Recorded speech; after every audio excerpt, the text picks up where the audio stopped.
संख्या 6, पृष्ठ संख्या 868, विशेष बात। विशेष बात में स्वामी जी महाराज लिख रहे हैं, क्षेत्रज्ञ जब अविवेक से क्षेत्र के साथ अपना संबंध मान लेता है, तब क्षेत्र में इच्छा द्वेष आदि विकार पैदा हो जाते हैं।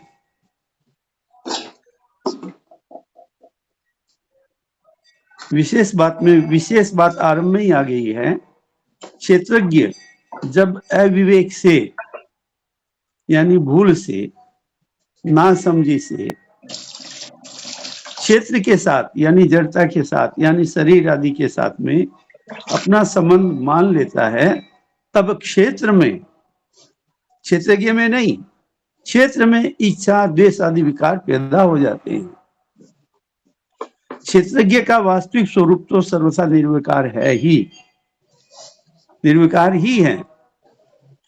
क्षेत्रज्ञ के संयोग से पैदा होने वाले विकार सर्वथा मिटाए जा सकते हैं। क्षेत्रज्ञ के संयोग से पैदा होने वाली विकार सर्वथा मिटाए जा सकते हैं, क्योंकि क्षेत्रज्ञ का क्षेत्र के साथ संयोग केवल माना हुआ है। इसलिए ये इसके साथ में अपना संबंध अस्वीकार कर दे यानी न माने, तो जितने भी ये विकार हैं वो सर्वथा स्वतः नष्ट हो जाते हैं। इस माने हुए संयोग को मिटाने के लिए भगवान इस अध्याय के पहले श्लोक में शरीर को अपने से पृथक देखने के लिए और फिर दूसरे श्लोक में परमात्मा से अपने नित्य योग यानी एकता का अनुभव करने के लिए कहते हैं। पहले श्लोक में क्षेत्र को एतद यानी यह करके बताया, यानी ये हमारे से अलग है। और दूसरे श्लोक में इस क्षेत्रज्ञ की परमात्मा ने अपने साथ में एकता बतलाई कि ये मैं ही हूं, क्षेत्रज्ञ मेरे को ही समझो। ऐसा अनुभव होने पर क्षेत्र के साथ मानी हुई एकता का सर्वथा अभाव हो जाता है।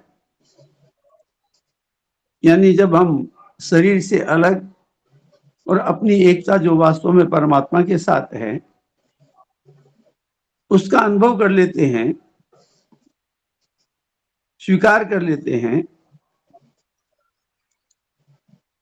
तब क्षेत्र के साथ जो मानी हुई एकता थी वो मिट जाती है, उसका अभाव हो जाता है, फिर विकार उत्पन्न हो ही नहीं सकते।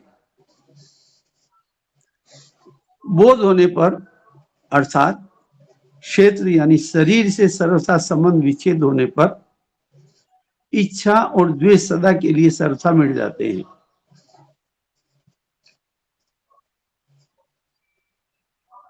यानी कामना, राग, द्वेष आदि सर्वथा मिट जाते हैं। सुख दुख अर्थात अनुकूल और प्रतिकूल परिस्थिति का ज्ञान तो होता है, पर उससे अंतःकरण में कोई विकार पैदा नहीं होता। अर्थात अनुकूल प्रतिकूल परिस्थिति प्राप्त होने पर जीवन मुक्त महापुरुष सुखी दुखी नहीं होता।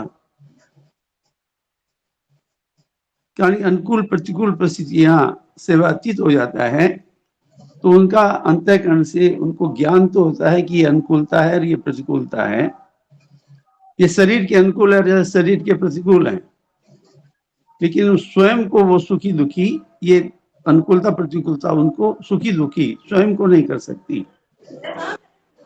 जो उनका वास्तविक स्वरूप है चेतन, उनको सुखी दुखी नहीं कर सकते। सुख दुख का ज्ञान होना दोषी नहीं है, प्रत्युत उसका असर पड़ना यानी अनुकूलता प्रतिकूलता का ज्ञान होना दोषी नहीं है, पर उसका असर पड़ना यानी सुखी दुखी होना, विकार होना, ये दोषी है। नीचे टिप्पणी है, ज्ञान किसी का भी दोषी नहीं होता। जैसे भोजन करते समय जीभ में स्वाद का ज्ञान होना दोष नहीं है, प्रत्युत भोजन के पदार्थों में राग या द्वेष होना ये दोष है।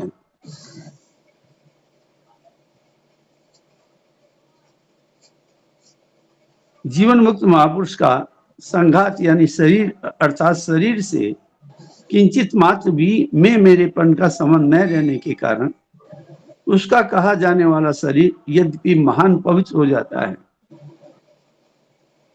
तथापि प्रारब्ध के अनुसार उनका यह शरीर रहता ही है। जब तक शरीर रहता है तब तक चेतना यानी प्राण शक्ति भी रहती है।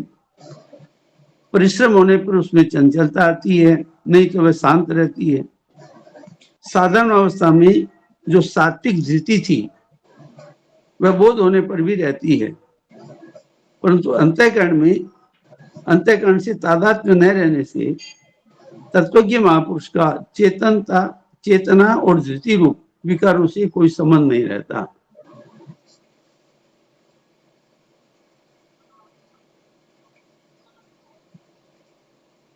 तात्पर्य यह हुआ कि शरीर के साथ तादात्म्य होने से जो विकार होते हैं वे विकार बोध होने पर नहीं होते।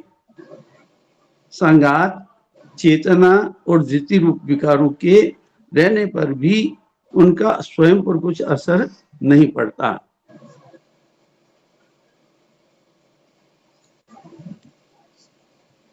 परिशिष्ट में स्वामी जी महाराज के भाव हैं, क्षेत्र के साथ संबंध रखने से ही इच्छा, द्वेष, सुख, दुख आदि विकार क्षेत्रज्ञ में होते हैं।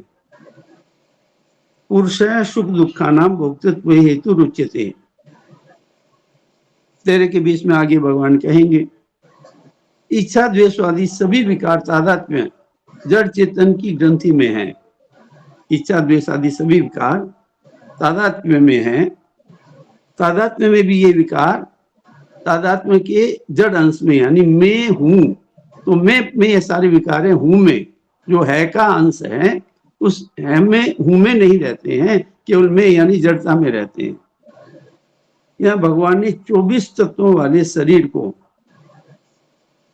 तथा उसके 7 विकारों को एतद यानी यह यानी अपने से पृथक बताया है, कहा है। एतत् क्षेत्रम इसका तात्पर्य है कि स्वयं क्षेत्र से मिला हुआ नहीं है। प्रत्युत सर्वथा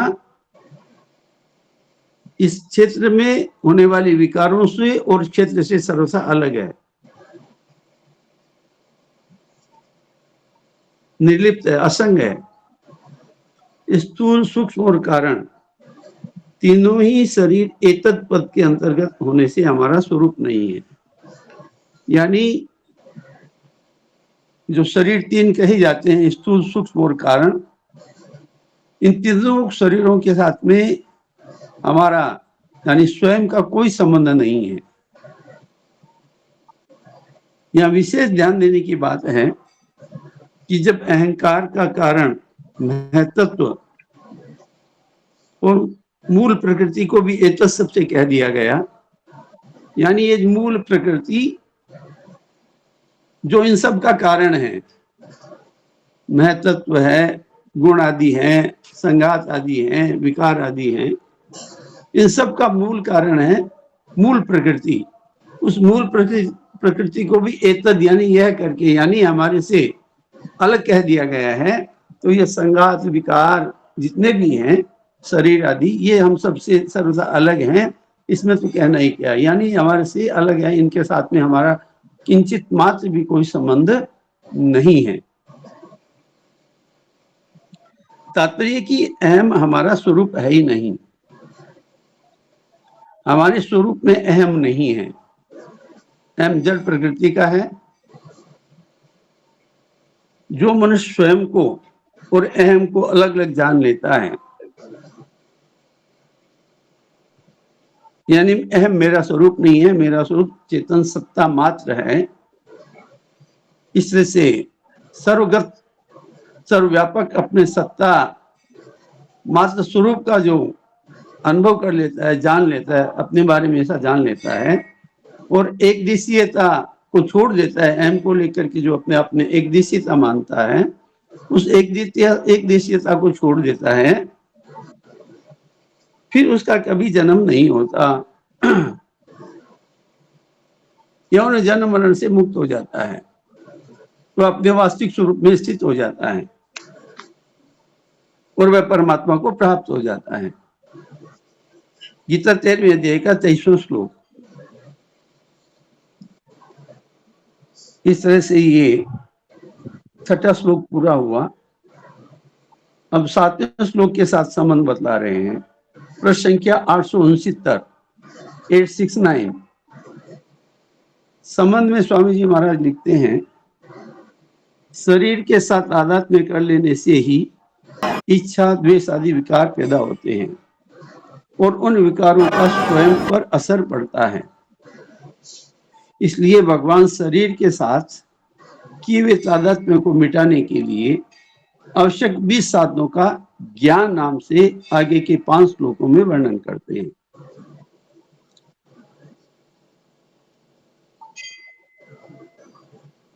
श्लोक है 7वां, यानी शरीर के साथ में हमारे जो तादात्म्य है उसको मिटाने के लिए साधक को क्या करना चाहिए, वो साधन बतलाए जा रहे हैं। श्लोक है 7वां, अमानित्वम मदम्भित्व महिषा क्षान्तिरार्जवम आचार्योपासनम शोचम स्थैर्यमात्म विनिग्रह।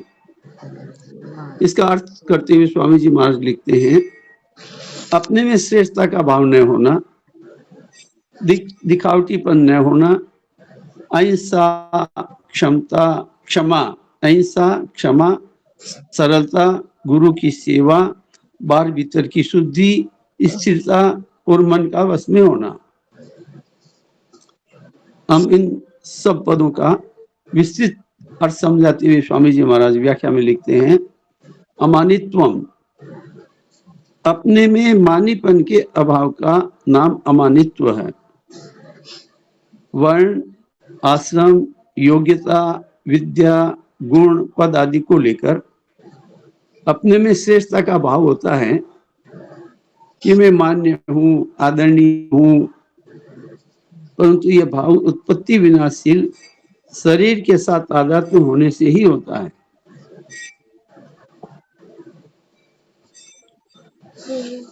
अतः इसमें जड़ता की ही मुख्यता रहती है। इस मानीपन के रहने से साधक को वास्तविक ज्ञान नहीं होता। यह मानीपन साधक में जितना कम रहेगा उतना ही जड़ता का महत्व कम होगा। जड़ता का महत्व जितना कम होगा, जड़ता को लेकर अपने में मानीपन का भाव उतना ही कम होगा और साधक उतना ही चिन्मयता की तरफ तेजी से लगेगा। ये अमानित्व कैसे आए, इसका उपाय स्वामी जी महाराज बताते हैं। जब बन जाता है तब उसमें मानीपन आ जाता है, यानी संसार की किसी पद, अधिकार, विलक्षण विशेषता, विद्या आदि को लेकर, धन आदि को लेकर के, बल आदि को लेकर के अपने को बड़ा मानने लगता है, तब उसमें मानीपन आ जाता है, यानी अपने आप में विशेषता का अनुभव करने लग जाता है, अपने कुछ अन्य से अलग मानने लगता है। ऐसा साधक को चाहिए कि जो श्रेष्ठ पुरुष हैं और साधन में अपने से बड़े हैं, तत्वज्ञ जीवन मुक्त हैं, उनका संग करे, उनके पास में रहे, उनके अनुकूल बन जाए। इससे मानीपन दूर हो जाता है। इतना ही नहीं, उनके संग से बहुत से दोष सुगमता पूर्वक दूर हो जाते हैं। गोस्वामी तुलसीदास जी कहते हैं, सभी मान प्रद आपो अमानी, अर्थात संत सभी को मान देने वाले और स्वयं अमानी, यानी मान पाने की इच्छा से रहित होते हैं। इसी तरह साधक को भी मानीपन दूर करने के लिए सदा दूसरों को मान, आदर, सत्कार, बड़ाई आदि देने का स्वभाव बनाना चाहिए। ऐसा स्वभाव तभी बन सकता है जब वह दूसरों को किसी न किसी दृष्टि से अपने से श्रेष्ठ माने। यह नियम है कि प्रत्येक मनुष्य भिन्न भिन्न स्थिति वाला होते हुए भी कोई न कोई विशेषता रखता ही है। यह विशेषता वर्ण, आश्रम, गुण, विद्या, बुद्धि, योग्यता, पद, अधिकार आदि किसी भी कारण से हो सकती है। अतः साधक को चाहिए कि वह दूसरों की विशेषता की तरफ दृष्टि रखकर उनका सदा सम्मान करे। इस प्रकार दूसरों को मान देने का भीतर से स्वभाव बन जाने से स्वयं मान पाने की इच्छा का स्वतः अभाव होता चला जाता है। हाँ, दूसरों को मान देते समय साधक का उद्देश्य अपने में मानेपन मिटाने का होना चाहिए, बदले में दूसरों से मान पाने का नहीं। यह बहुत सूक्ष्म बात है।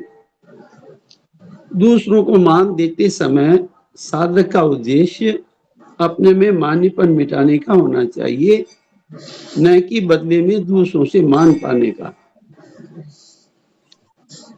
अभी बात महाराज बता रहे हैं, गीता में भगवान ने भक्ति मार्ग के साधक में सबसे पहले भय का अभाव बतलाया, अभयम 16:1, और अंत में मानीपन का अभाव बतलाया है, नाति मान्यता।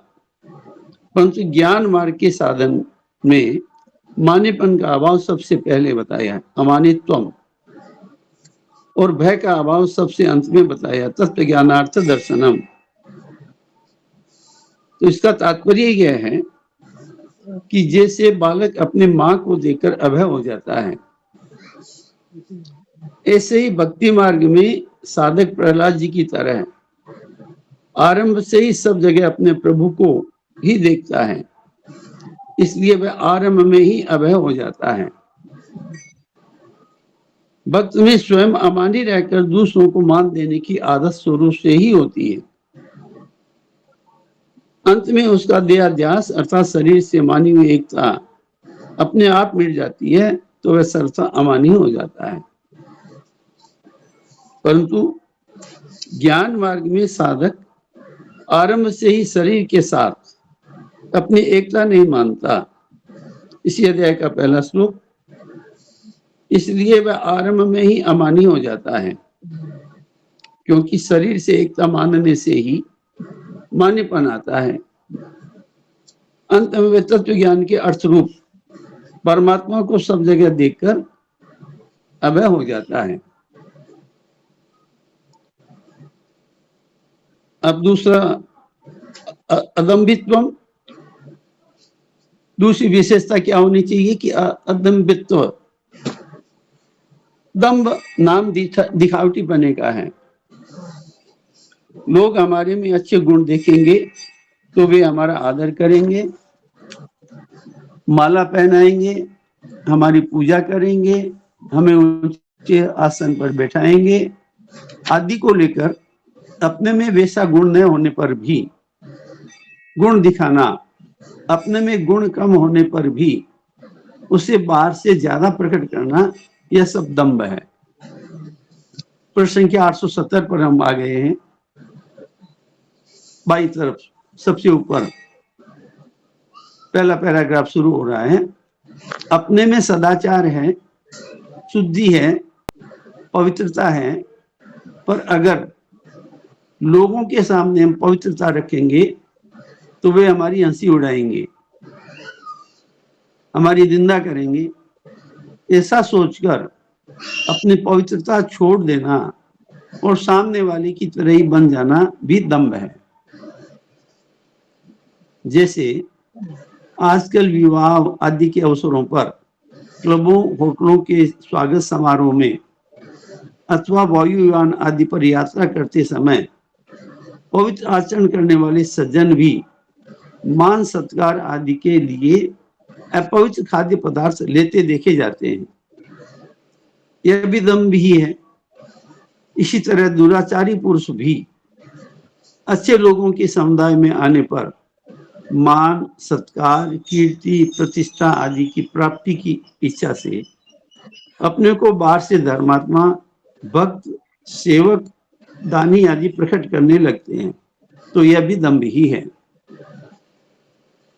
कोई साधक एकांत में बंद कमरे में बैठकर जब ध्यान चिंतन कर रहा है और साथ में आलस से नींद भी ले रहा है, परंतु जब बाहर से उस पर श्रद्धा पूज्य भाव रखने वाले आदमी की आवाज आती है, तब उस आवाज को सुनते ही वह सावधान होकर जब ध्यान करने लग जाता है और उसके नींद आलस से भाग जाती है।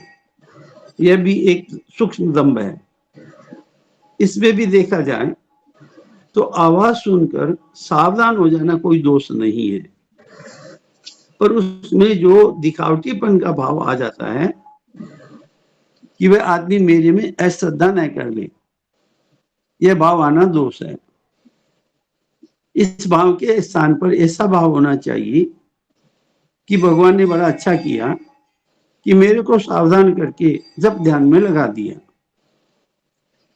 इन सब प्रकार के दम्भों का अभाव होना ही अदम्भित्व है। अब इसका उपाय स्वामी जी महाराज बता रहे हैं कि साधक को अपना उद्देश्य एकमात्र परमात्मा प्राप्ति का ही रखना चाहिए, लोगों को दिखाने का किंचित मात्र भी नहीं। अगर उसमें दिखावटीपन आ जाएगा तो उसके साधन में शिथिलता आ जाएगी, जिससे उद्देश्य की सिद्धि में बाधा लग जाएगी। अतः उसको कोई अच्छा बुरा ऊंच नीच जो कुछ भी समझे, इसकी तरफ ख्याल न करके वह अपने साधन में लगा रहे। ऐसी सावधानी रखने से दम्भ मिट जाता है। अहिंसा मन वाणी और शरीर से कभी किसी को किंचित मात्र भी दुख न देने का नाम अहिंसा है। कर्ता भेद से हिंसा 3 प्रकार की होती है। प्रश्न संख्या 870 दाहिनी तरफ सबसे ऊपर। तो हिंसा 3 प्रकार की होती है। कृत यानी स्वयं हिंसा करना, कारित हिंसा यानी किसी से हिंसा करवाना, तीसरा अनुमोदित हिंसा यानी हिंसा का अनुमोदन समर्थन करना। उपयुक्त 3 प्रकार की हिंसा 3 भावों से होती है, क्रोध से, लोभ से और मोह से। तात्पर्य कि क्रोध से भी कृत, कारित और अनुमोदित हिंसा होती है, लोभ से भी ये तीनों प्रकार की हिंसा होती है और मोह से भी ये तीनों प्रकार की हिंसा होती है। इस तरह हिंसा 9 प्रकार की हो जाती है। उपयुक्त 9 प्रकार की हिंसा में 3 मात्राएं होती है, मृदु मात्रा, मध्य मात्रा और अधिमात्रा। किसी को थोड़ा दुख देना ये मृदु मात्रा में हिंसा है, और मृदु मात्रा से अधिक दुख देना ये मध्य मात्रा में हिंसा है, और बहुत अधिक घायल कर देना अथवा खत्म कर देना ये अधिमात्रा में हिंसा है। इस प्रकार मृदु, मध्य और अधिमात्रा के भेद से हिंसा 27 प्रकार की हो जाती है। उपयुक्त 27 प्रकार की हिंसा 3 कारणों से होती है, 3 कारणों से होती है, शरीर से, वाणी से और मन से। इस तरह हिंसा 81 प्रकार की हो जाती है। इनमें से किसी भी प्रकार की हिंसा न करने का नाम अहिंसा है। अहिंसा भी 4 प्रकार की होती है, देशगत अहिंसा, कालगत अहिंसा, समयगत अहिंसा और व्यक्तिगत अहिंसा। अमुक तीर्थ में, अमुक मंदिर में, अमुक स्थान में किसी को दुख नहीं देना है, यह देशगत अहिंसा कहलाती है। अमावस्या, पूर्णिमा, व्यतिपात आदि पर्वों के दिन किसी को दुख नहीं देना है, यह कालगत अहिंसा है। संत के मिलने पर, पुत्र के जन्मदिन पर, पिता के निधन दिवस पर किसी को दुख नहीं देना है, यह समयगत अहिंसा है। गाय, हरिण आदि को तथा गुरुजन, माता पिता, बालक आदि को दुख नहीं देना है, यह व्यक्तिगत अहिंसा है। किसी भी देश, काल आदि में क्रोध, लोभ, मोह पूर्वक किसी को भी शरीर, वाणी और मन से किसी भी प्रकार से दुख न देने से यह सार्वभौम अहिंसा ये महाव्रत कहलाती है। ये अहिंसा का भाव कैसे आए, हम अहिंसक कैसे बने, तो उपाय स्वामी जी महाराज बताते हैं। जैसे साधारण प्राणी अपने शरीर का सुख चाहता है, ऐसी साधक को सबके सुख में अपना सुख, सबके हित में अपना हित, सबकी सेवा में अपनी सेवा माननी चाहिए। अर्थात सबके सुख, हित और सेवा से अपना सुख, हित और सेवा अलग नहीं माननी चाहिए। सब अपने ही स्वरूप हैं, ऐसा विवेक जागृत रहने से उसके द्वारा किसी को दुख देने की क्रिया होगी ही नहीं और उसमें अहिंसा का भाव स्वतः आ जाएगा। प्रश्न संख्या 871, बाईं तरफ सबसे ऊपर। अब शांति ही, शांति नाम सहनशीलता अर्थात क्षमा का है। अपने में सामर्थ्य होते हुए भी अपराध करने वाले को कभी किसी प्रकार से किंचित मात्र भी दंड न मिले, ऐसा भाव रखना तथा उसके बदला लेने अथवा किसी दूसरे द्वारा दंड दिलाने का भाव न रखना ही शांति है। ये भाव कैसे आए, तो उपाय स्वामी जी महाराज बताते हैं। पहला है सहनशीलता अपने स्वरूप में स्वतः सिद्ध है, क्योंकि अपने स्वरूप में कभी विकृति आती ही नहीं।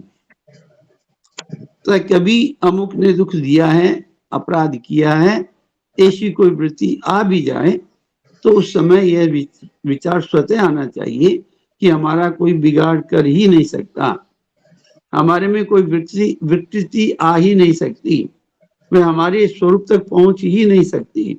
ऐसा विचार करने से क्षमा भाव स्वतः आ जाता है।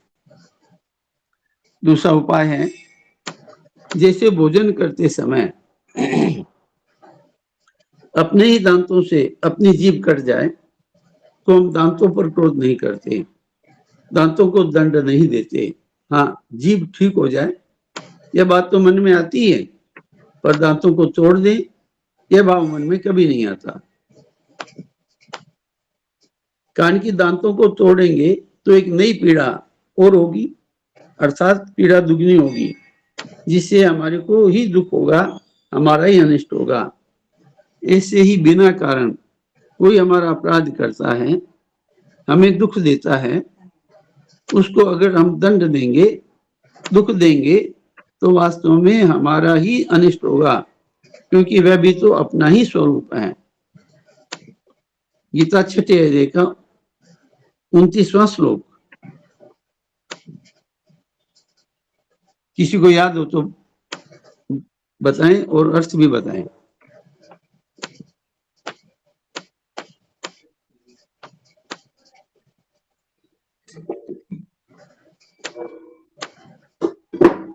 नारायण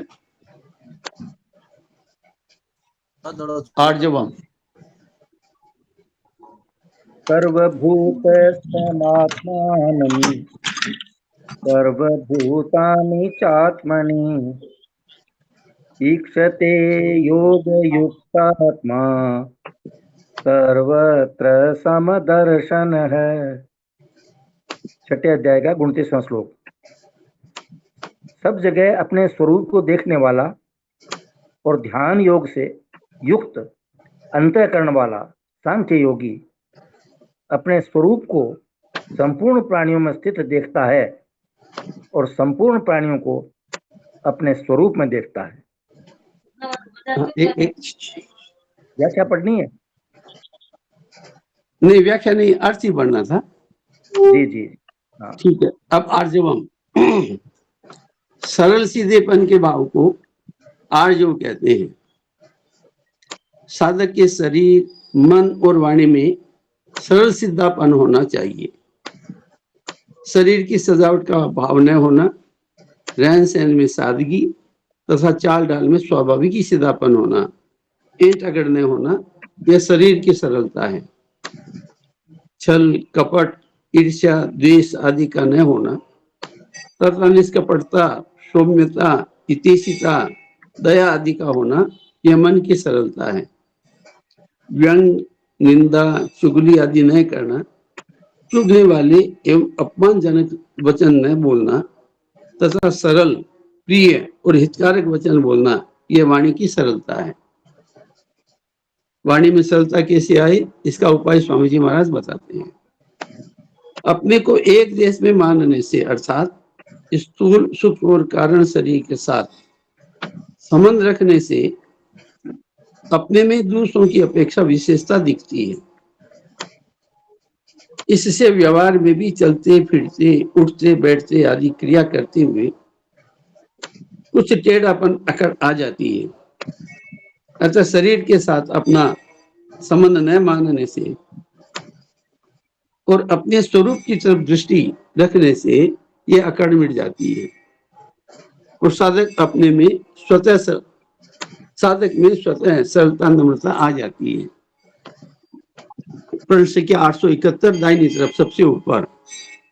अब आचार्योपासनम, यानी शरीर से हमारा तादात्म्य कैसे मिटे, इसके उपाय बताए जा रहे हैं। उसमें अगला है आचार्योपासनम। विद्या और सदुपदेश देने वाले गुरु का नाम भी आचार्य है और उनकी सेवा से भी लाभ होता है, परंतु यह आचार्य पद परमात्मा तत्व को प्राप्त जीवन मुक्त महापुरुषों का ही वाचक है। आचार्य को दंडवत प्रणाम करना, उनका आदर सत्कार करना, उनके शरीर को सुख पहुंचाने की शास्त्र विहित चेष्टा करना भी उनकी उपासना है।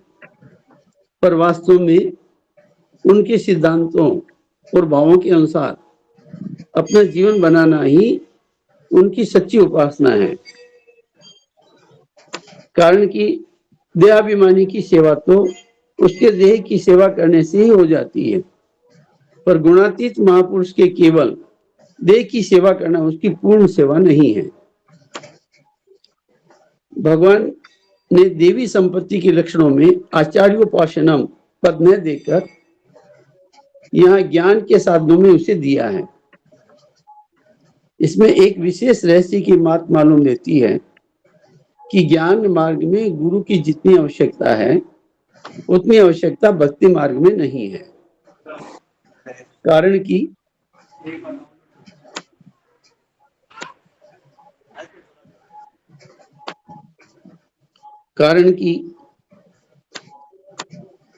भक्ति मार्ग में साधक सर्वथा भगवान के आश्रित रहकर ही साधन करता है। इसलिए भगवान स्वयं उस पर कृपा करके उसके योग क्षेम का वहन करते हैं। गीता 9वें अध्याय का 22वां श्लोक।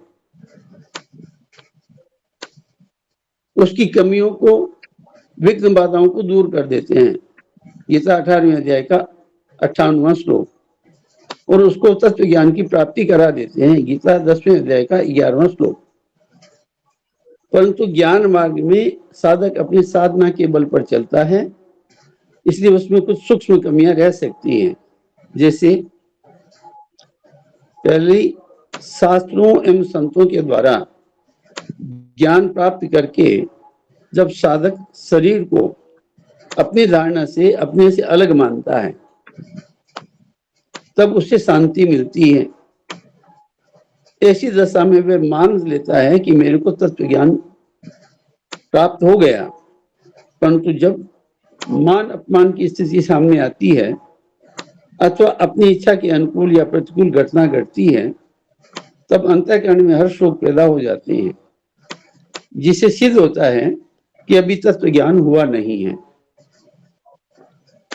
दूसरा, किसी आदमी के द्वारा अचानक अपना नाम सुनाई पड़ने पर अंतःकरण में इस नाम वाला शरीर में हूं ऐसा भाव उत्पन्न हो जाता है, तो समझना चाहिए कि अभी मेरी शरीर में ही स्थिति है।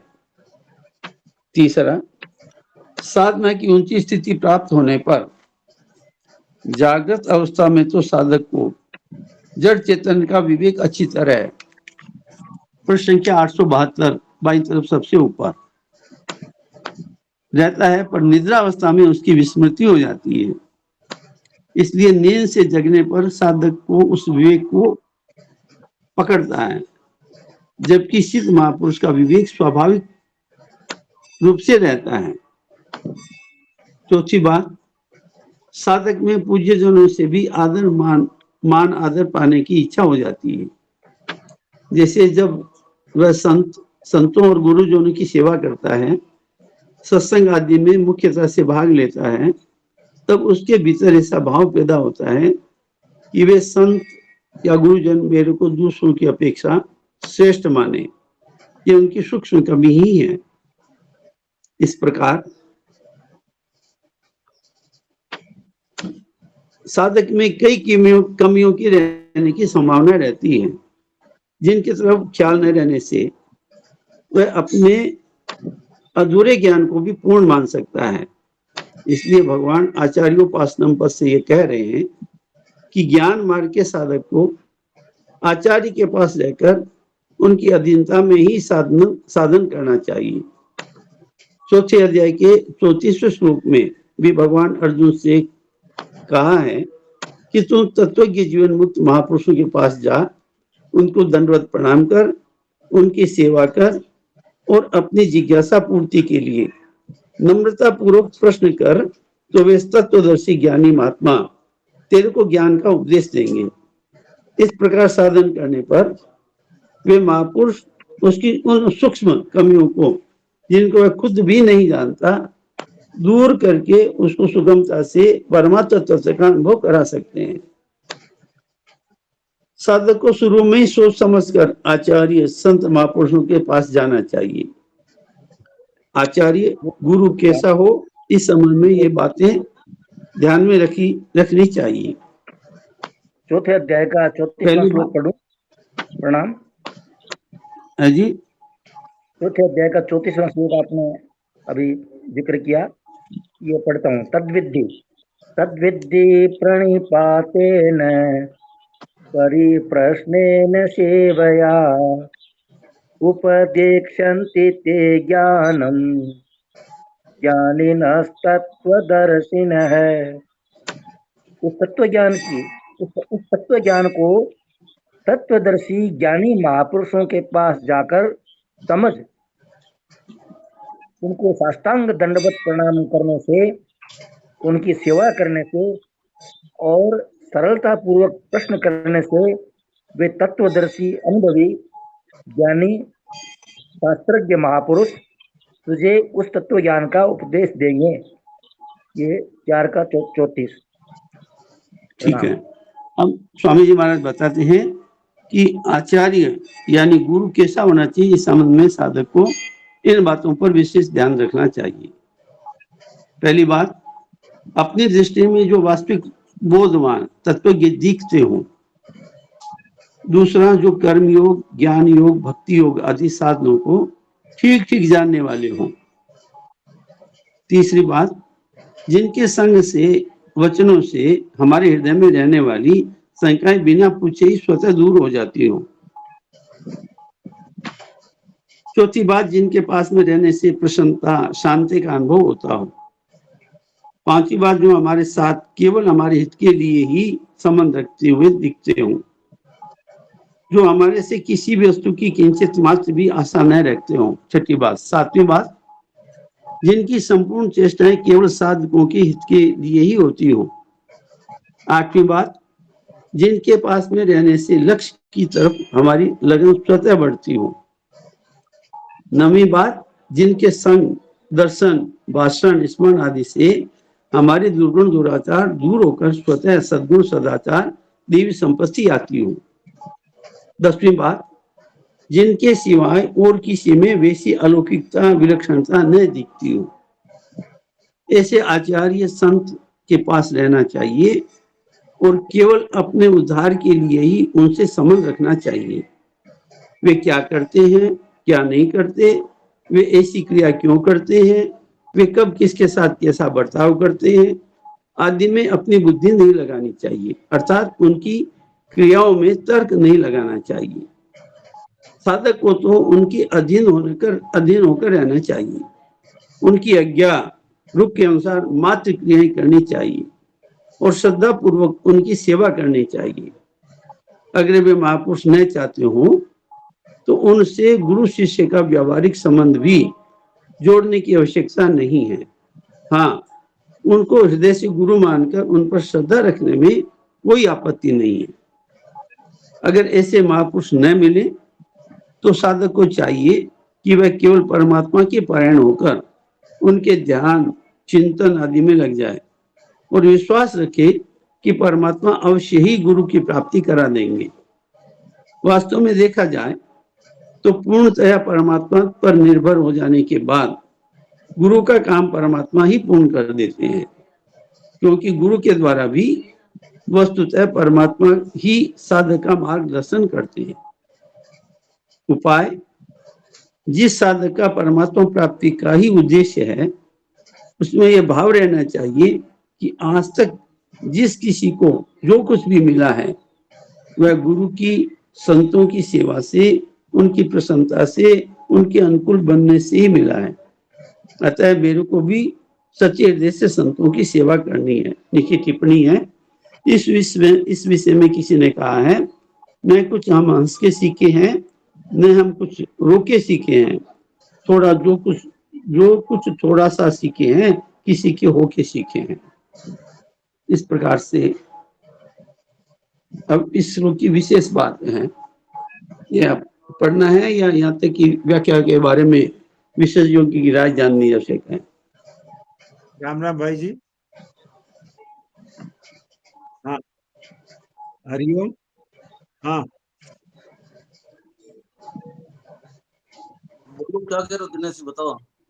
हाँ, मैं कह रहा था कि बहुत गंभीर और गूढ़ बातें गुजर रही हैं इस श्लोक में, 13वें के 7वें में। महापुरुष के संबंधित भी है, गुरु के संबंधित भी है, हिंसा ये सब भी है। तो किसी भाई बहन को अगर कोई विशेष बात पकड़ में आई हो कि ये क्या है, तो डॉक्टर साहब जुड़े हुए दिख रहे हैं स्क्रीन पर, तो आप लोग डॉक्टर साहब से प्रश्न रख सकते हैं और विशेष बात जो है थोड़ा सा आगे फिर शुरू हो जाए, ये बात क्लियर हो जाए तो। राम राम। हाँ, ये निद्रावस्था में उसकी स्मृति हो जाती है, इसलिए नींद से जगने पर साधक उस विवेक को पकड़ता है, जबकि सिद्ध पुरुष का विवेक स्वाभाविक रूप से रहता है। इसको थोड़ा और थोड़ा हाँ, डॉक्टर साहब जुड़े हैं। नारायण नारायण, सबको प्रणाम। तो ये साधक की एक जो वास्तविक स्थिति है, साधक जब संतों की बातें सुनता है, जब शास्त्रों की बातें सुनता है और उसके अंदर एक लगन भी है कि मुझे तत्वज्ञान की प्राप्ति करनी है, अभी ज्ञान का विषय चल रहा है ना, तो अगर उसके ये विशेष लगन रहती है तो उसमें जब ये बातें सुनता है कि शरीर है वो तो नित्य मरने वाला है, इसको जानने वाला मैं सदा रहने वाला हूँ, इस तरह से जब बातें वो सुनता है और इसको अपने जीवन में भी वो अच्छी तरह से इनको काम में लेता है, तब उसको ऐसा लगने लगता है कि मुझे तत्वज्ञान हो गया। साधक को तो फिर भी संत जानते हैं कि सूक्ष्म अहम रह सकता है, तो इसके लक्षण बताए हैं। तो इसमें एक लक्षण आपने अभी जिस विषय में बात की, साधना की ऊंची स्थिति प्राप्त होने पर जब तक साधक जागता रहता है तो उसको जड़ चेतन का विवेक अच्छी तरह अनुभव में रहता है, पर गहरी नींद में उसकी विस्मृति हो जाती है। इसलिए नींद से जगने पर साधक उस विवेक को पुनः पकड़ता है, जबकि सिद्ध महापुरुष में विवेक स्वाभाविक रूप से रहता है, उसको पकड़ना नहीं पड़ता। अब मैं इसमें एक आपको उदाहरण देता हूं, इससे ज्यादा अच्छी तरह समझ में आएगा। जैसे हमें अपना नाम है वो जागृत अवस्था में भी अनुभव में रहता है, और हम गहरी नींद में चले जाएं और उसके बाद उठते हैं तो भी हमें ये याद नहीं करना पड़ता कि मेरा नाम ये मोहनलाल है या सोहनलाल है, याद नहीं करना पड़ता, वो स्वतः ही हमें याद रहता है, हम उसको पकड़ते नहीं। तो ये बात क्या है कि जो चीज स्वयं में हमने स्वीकार कर ली वो चीज को याद नहीं करना पड़ता, वो स्वतः रहती है। लेकिन जो बात हमने बुद्धि से पकड़ी है और कोशिश कर रहे हैं कि ये याद रहे, तो ऐसा साधक की ऐसी स्थिति होती है कि जागृत अवस्था में तो उसको शरीर अलग है, मैं अलग हूं, इसका उसको ज्ञान रहता है और इसके अनुसार उसके जीवन में भी बहुत शांति और राग द्वेष इत्यादि का अभाव और हर परिस्थिति में एक समता की स्थिति ऐसा रह सकता है। लेकिन आप देखेंगे कि जब वो गहरी नींद में चला जाता है तब तो सब कुछ लीन हो जाता है, फिर जागने के बाद में उस विवेक को वो पुनः पकड़ता है कि ये शरीर और ये संसार नाशवान है और मैं इसको जानने वाला चेतन हूं, ऐसा। लेकिन एक इसमें और नई बात है जो मैंने संतों से सुनी है, वो बता दूं कि स्वप्न अवस्था में जब वो सपना देखता है उस समय में उसको ये तत्व ज्ञान नहीं रहता, लेकिन सिद्ध महापुरुष को स्वप्नावस्था में भी ये ज्ञान जो का त्यों रहता है। ये एक बात है। अब इसमें कोई प्रश्न है तो फिर कर सकते हैं। बहुत ही अच्छे से समझा। जी ठीक है। स्वामी जी महाराज की एक घटना याद आ गई मुझे। स्वामी जी महाराज ने बताया एक बार कि अब स्वामी जी महाराज ऐसे थे कि भाई स्त्री का स्पर्श वो और रुपए पैसे का स्पर्श वो नहीं करते थे, ये उनका नियम था। और अगर भूल से भी किसी स्त्री का स्पर्श हो गया, स्त्री की गलती से ही हो गया या चलते हुए भीड़ में चल रहे हो गया, तो महाराज जी का पहले ये नियम था कि भाई एक समय भोजन नहीं करेंगे। बाद में तो ये हम लोग पीछे पड़ गए, तो हमने ये कहा कि हम लोग ध्यान रखते हैं और आप भी ध्यान रखते ही हैं, तो अब अगर ऐसा कुछ होवे तो आप इस नियम को शिथिल कर दीजिए, ऐसा हमने प्रार्थना कर रही। पर उनका ऐसा नियम था।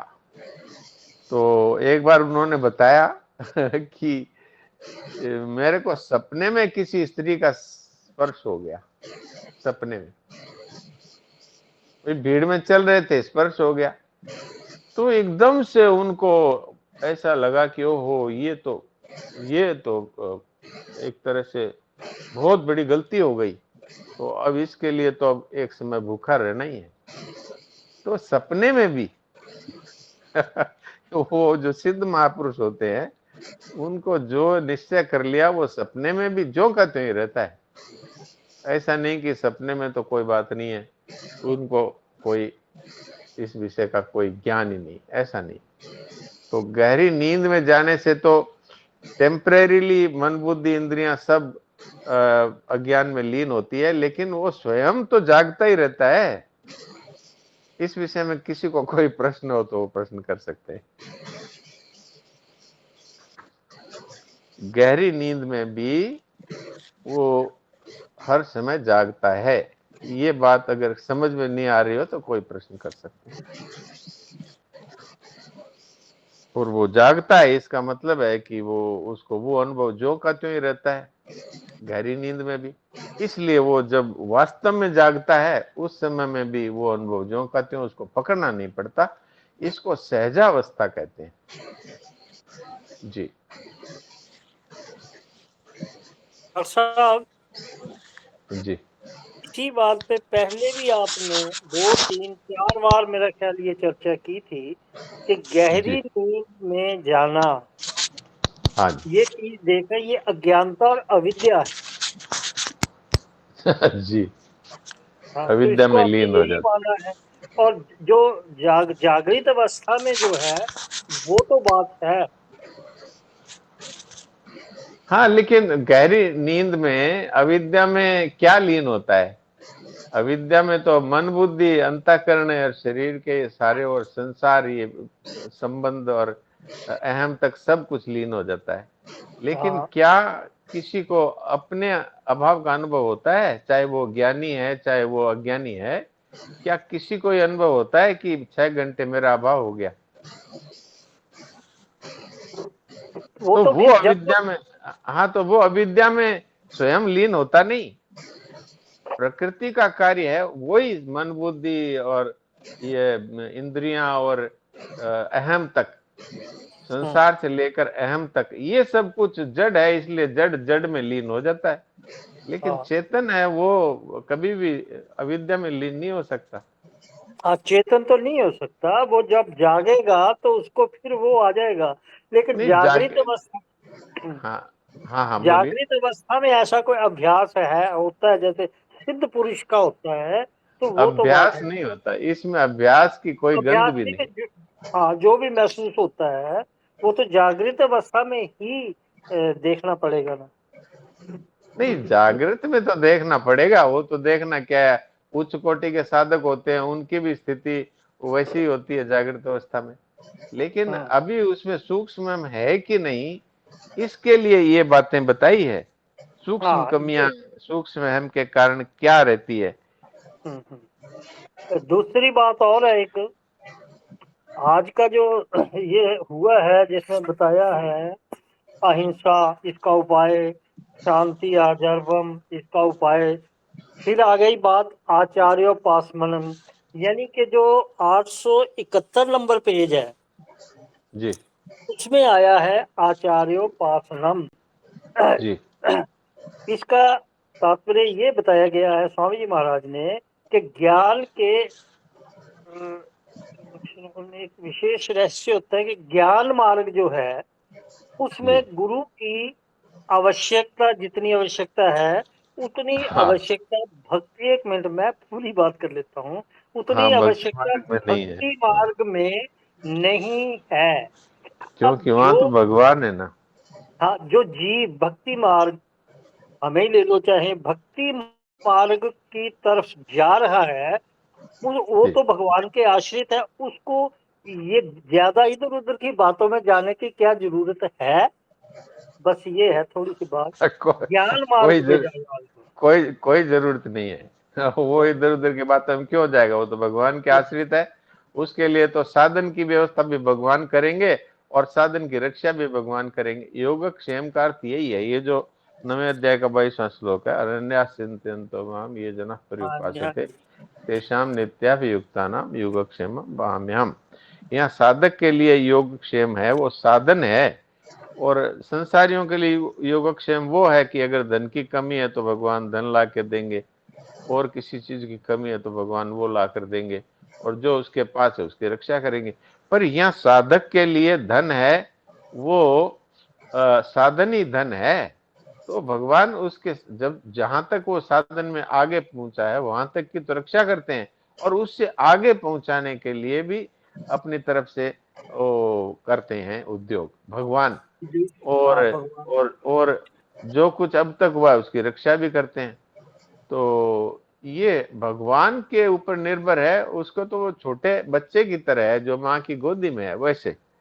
और ये तो रामायण में कहा ये गोस्वामी जी ने हाँ कि जी, हाँ जी। मोरे मोरे प्रौढ़ तनय सम स्वामी, तनय सम ज्ञानी। हाँ ज्ञानी जी, हाँ जो है मेरा बड़ा बेटा है, वो थोड़ा वो समझदार है। तो इसलिए वो अपने आंखों से देखता है, अपने अपने पांव से चलता है। पर पर जो भक्त हैं, सेवक शिष्य समदास अमानी, वो मेरे जो मान से रहित और मेरे सेवा करने वाले जो दास हैं, वो छोटे शिशु के समान है। तो करऊं सदा तिनके रखवारी, जिमें बालक राखई मैं तारी। इसलिए मैं उनकी वैसे ही रक्षा करता हूँ जैसे छोटे बच्चे की माँ रक्षा करती है। जी। ये और पिछले किसी भाई पिछले बहन को, कल में हाँ मोहन भाई जी ने भी ऐसी ही बात की थी। हाँ और सोनी ये जी, जो हाँ सोनी जी, अब थोड़ा एक दो और किसी को थोड़ा पूछ लेते हैं, किसी की कोई शंका हो तो। अब समय कम है थोड़ा आगे, तो अच्छा और अच्छा, किसी मैं भाई बहन को, हाँ 55, कोई अच्छा बात। हाँ, मैंने हाँ, देखा नहीं 55 हो गए नहीं हैं। कोई बात नहीं है, तो उसमें क्या बात है, तो एक ही है। नहीं, ऐसा देखना चाहिए, हर एक को देखना चाहिए, लंबी चौड़ी बात तो करनी नहीं चाहिए, हाँ क्योंकि तो औरों को भी ठीक है। मौका मिलना चाहिए। हाँ और नारायण किसी भाई नारायण। बहन को कोई बात पूछनी हो, या दिनेश जी आप जो शंका बता रहे थे, जो पूछनी विशेष बात, जैसे कोई बात तो आई थी पीछे, तो हम लोगों को ध्यान में नहीं आई, तो आप जैसे वो बात पूछो जैसे। नहीं नहीं, बड़े अच्छे ढंग से बद्री भाई जी ने उसको स्पष्ट रूप से बताया है। मेरे हिसाब से हमको तो कोई प्रश्न नहीं बन रहा है। उन्होंने हर जगह बहुत अच्छे ढंग से बात की। जरा हरिओम भाई जी, क्या कहा आपने? जरा जोर से बोलना, कट गई थी आवाज आपकी।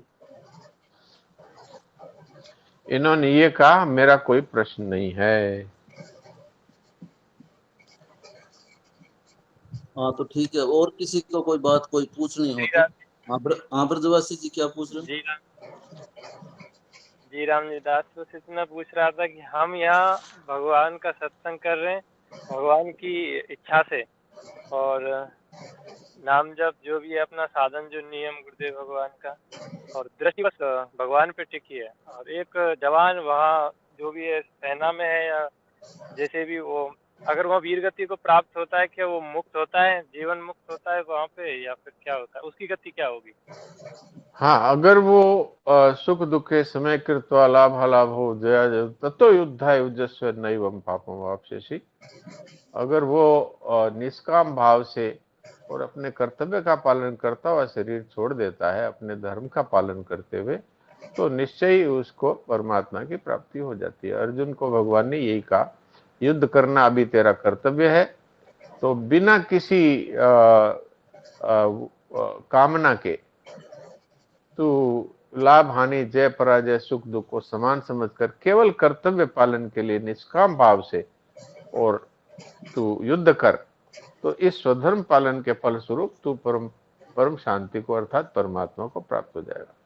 तो यदि जो कोई भी सैनिक आज लड़ रहा है अपने देश के लिए, वो अपने स्वधर्म का पालन कर रहा है, बस उसके अंदर यदि सब प्रकार से वो निष्काम है, तो निश्चय ही उसको परमात्मा की प्राप्ति होगी। और अगर उसको कोई कामना है तो उसको स्वर्ग इत्यादि अच्छे लोगों की प्राप्ति होगी। जी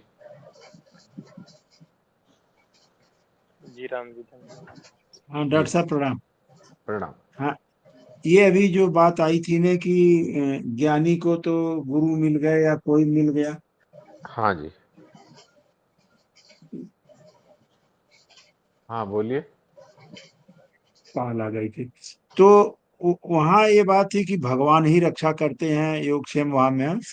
हाँ हाँ एक छोटा सा संदर्भ दिया पूज्य स्वामी जी महाराज ने 13वें अध्याय के 25वें श्लोक में, कि अच्छा जी। अगर कोई भगवान को प्राप्त करना चाहता है, परमात्मा प्राप्ति चाहता है, गुरु नहीं मिले या हाँ उसको श्रोत्रिय और ब्रह्मनिष्ठ संत नहीं मिले, हाँ तो उसको भगवत कृपा से परमात्मा प्राप्ति हो जाएगी। कैसे? हाँ कि उसका उद्देश्य अगर परमात्मा प्राप्ति का है, तो हाँ स्वयं भगवान उसको आके जना देंगे और भगवत प्राप्ति करा देंगे। ये लिखा हुआ है। बिल्कुल बिल्कुल। अरे तो उसके मन में है ना कि मुझे तो स्वरूप को जानना है, मुझे हाँ स्वरूप हाँ में अपनी स्थिति का अनुभव करना है, तो स्वरूप भी भगवान स्वयं ही तो है। हाँ। इसलिए भगवान उसको अवश्य ही, भगवान ही गुरु रूप में उसके हृदय में, वैसे तो आ सबको जाएंगे। विवेक रूप से भगवान गुरु रूप से ही मिले हैं, हमारा सबका गुरु विवेक ही है। तो ये बिल्कुल ठीक है आपने जो कहा, क्योंकि उसका उद्देश्य सांसारिक नहीं है ना, उसका उद्देश्य है किसी भी तरह से जी और जी। स्वरूप की प्राप्ति। तो अहम आत्मा गुड़ा कैसे सर्वभूत है स्थिता, भगवान कहते हैं मैं आत्म रूप से ही सबके हृदय में विराजमान हूँ। तो इसलिए वहां वो भगवान तो विराजमान है ही, वो सगुण निराकार हैं, लेकिन हैं तो वही ईश्वर सर्वभूतानां। जी बिल्कुल ठीक कर रहे हैं आप। जी प्रणाम प्रणाम। प्रणाम। हाँ जी, हाँ जी दादी जी कुछ बात पूछनी तो नहीं है? हाँ डॉक्टर प्रणाम। हाँ जी प्रणाम प्रणाम दाइमा जी। ये अभी जो ये भारत पाकिस्तान के युद्ध में जो ये अपने देश के सैनिक, जैसे आपने कहा ना कि वो सम रह करके, समता में रह करके हाँ सुख दुख समय कृत्वा लाभा लाभो जया जयो ततो हाँ युद्धाय तत्व युज्यस्व युद्धाय। नैवं पापम वाप्स्यसि। तो हाँ वास्तव में उनका तो वास्तव में देश के लिए उनका और कोई भाव है ही नहीं, यही है कि भाई देश की रक्षा के लिए हम किसी को यहाँ पर तकलीफ नहीं हो कोई, और वो उसके लिए अपना प्राण न्यौछावर करने के लिए डटे हुए हैं। जी तो ये तो निस्वार्थ सेवा ही हुई ना, कर्तव्य कर्म हुआ उनका। हाँ बिल्कुल निस्वार्थ सेवा हुई। कईयों का अगर ये भाव रहता है कि मैं जो ये कर रहा हूँ इसका मुझे फल मिले, अर्थात स्वर्ग इत्यादि ऊंचे लोकों में मैं जाऊं, तो उस तरह के आदमी अच्छी गति को चले जाते हैं, दुर्गति में नहीं जाते। और जिनका केवल निस्वार्थ भाव से अपने कर्तव्य पालन कर रहे हो तो भगवान को ही प्राप्त होंगे। जी जी, बहुत अच्छा लग रहा है। अभी पूरा देश जो है यानी जागृत है बहुत। सभी ये जो चल रहा है इसमें आप क्या समझते हैं, ये जो हो रहा है ये सब ठीक हो रहा है? हाँ भगवान के राज्य में तो कुछ बेटी होता ही नहीं हाँ सही जो बात है, कुछ सही भी हो बात रहा है। है। इसमें एक और थोड़ा सा सूक्ष्म बात है जो आपने बताई कि अगर कोई के ये कामना रहती है कि मेरा नाम अमर हो जाए, मेरी मेरी प्रतिमा लग जाए, मुझे मरने के बाद में वीर चक्र परमवीर चक्र मिले, इस तरह की कामना जो रखते हैं ना, उनको अच्छे लोगों की प्राप्ति होती है, भगवत प्राप्ति से वो दूर रहते हैं। जी जी जी सही बात है। तो कामना तो रही ना कुछ न कुछ, कामना सर्वथा ना हो और निस्वार्थ भाव से अपने कर्तव्य का पालन कर रहा हो तो फिर। हाँ तो देश सेवा तो इसमें कामना क्या है, तो देश सेवा तो सबसे बड़ी सेवा है, तो सबके हित का हो रहा है ना काम। बिल्कुल ठीक है, लेकिन ये जो मैंने 3 बातें कही, इस तरह के मेरा नाम अमर हो, मेरी मूर्ति लगे, मुझे देश में सभी लोग जाने, मेरे को इस तरह का परमवीर चक्र मिले, इस तरह की जो भावना रहती है, इसमें उसकी दुर्गति नहीं होती, लेकिन उसको स्वर्ग इत्यादि ऊंचे ऊंचे लोगों की प्राप्ति होती जी प्रणाम है। ये डॉक्टर।